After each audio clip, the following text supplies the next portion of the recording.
میں نے بہت سے ایسے لوگوں کو دیکھا ہے جو اتنا مایوس ہو جاتے ہیں کہ اللہ سے دعا مانگنا چھوڑ دیتے ہیں۔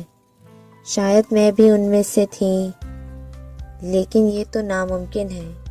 جب ہم چھوٹے تھے تب ہماری ایک سسکی سے ماں دوڑی چلی آتی تھی اور سینے سے لگا لیتی تھی، تو پھر ممکن ہے کہ ہم اس رب کو پکاریں اور وہ ہمیں سینے سے نہ لگائے۔ اس سے تو ہم سے 70 ماؤں سے بڑھ کر محبت ہے، اور دعا تو اس سے بات کرنے کا ایک ذریعہ ہے، اور یقین جانو اس سے بات کیے بغیر بھی سکون نہیں ملتا۔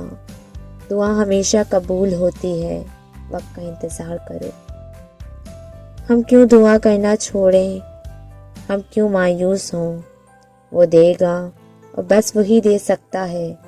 کائنات کی سب سے طاقتور چیز دعا ہے۔ اللہ کے علاوہ کوئی ہماری تکلیف دور نہیں کر سکتا۔ لوگ تو ہمارا رونا ایک حد تک برداشت کرتے ہیں اور پھر تنگ آ جاتے ہیں۔